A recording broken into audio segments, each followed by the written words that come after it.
Assalomu alaykum. Bugun sizlarga yaqinda yo'qotgan bemorim haqida hikoya qilib bermoqchiman. Menimcha uning hikoyasi boshqa insonlarga HPV, ya'ni inson papilloma virusi vaksinasining qanchalik muhim ekanini tushunishga yordam beradi. U atigi 25 yoshda edi. Oddiy talaba qiz, hayoti endi boshlanayotgan yosh ayol edi. Afsuski, unga bachadon bo'yni saratoni tashxisi qo'yildi.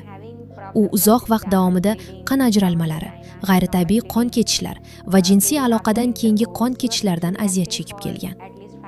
Taxminan 5-7 yil davomida jinsiy hayot kechirgan bo'lsa-da, biror marta inson papilloma virusi bo'yicha tekshiruvdan o'tmagan. Faqat muammolar jiddiylashgandan keyingina shifokorga murojaat qildi. Biz tekshiruv o'tkazdik va biopsiya oldik. Afsuski, o'sha paytga kelib saraton allaqachon 2-bosqichga yetib ulgurgan edi. Biz operatsiya qildik. Shundan so'ng juda yosh bo'lishiga qaramay, u radioterapiya kurslarini ham oldi. Afsuski, 1 yil o'tgach saraton qaytib keldi. Bu juda agressiv o'sma edi.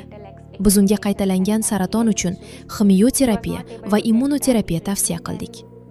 Ammo turli oilaviy muammolar, jamiyatdagi bosimlar va boshqa sabablar tufayli u o'z vaqtida davolanish imkoniga ega bo'lmadi. Afsus bilan aytaman, o'tgan oy biz uni yo'qotdik. Bu holat meni juda qattiq ranjitdi. Chunki biz bachadon bo'yni saratoni kabi oldini olish mumkin bo'lgan kasallik sababli juda yosh bir insonning hayotini yo'qotdik. Shu sababli men yana bir bor ta'kidlamoqchiman. HPV vaksina saratondan himoya qiladigan yagona vaksina hisoblanadi. Bachadon bo'yni saratoni kam uchraydigan kasallik emas. U faqat katta yoshdagi ayollarda emas, yosh ayollarda ham rivojlanishi mumkin. Bu kasallik inson papilloma virusi sababli yuzaga keladi.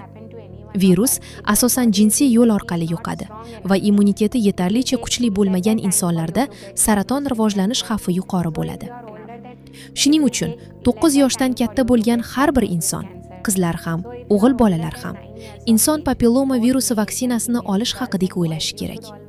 Chunki bu vaksina sizni saratondan himoya qiladi. Bu juda oddiy bir qadam, ammo kelajakda juda katta va og'ir kasallikning oldini olishi mumkin. Rahmat.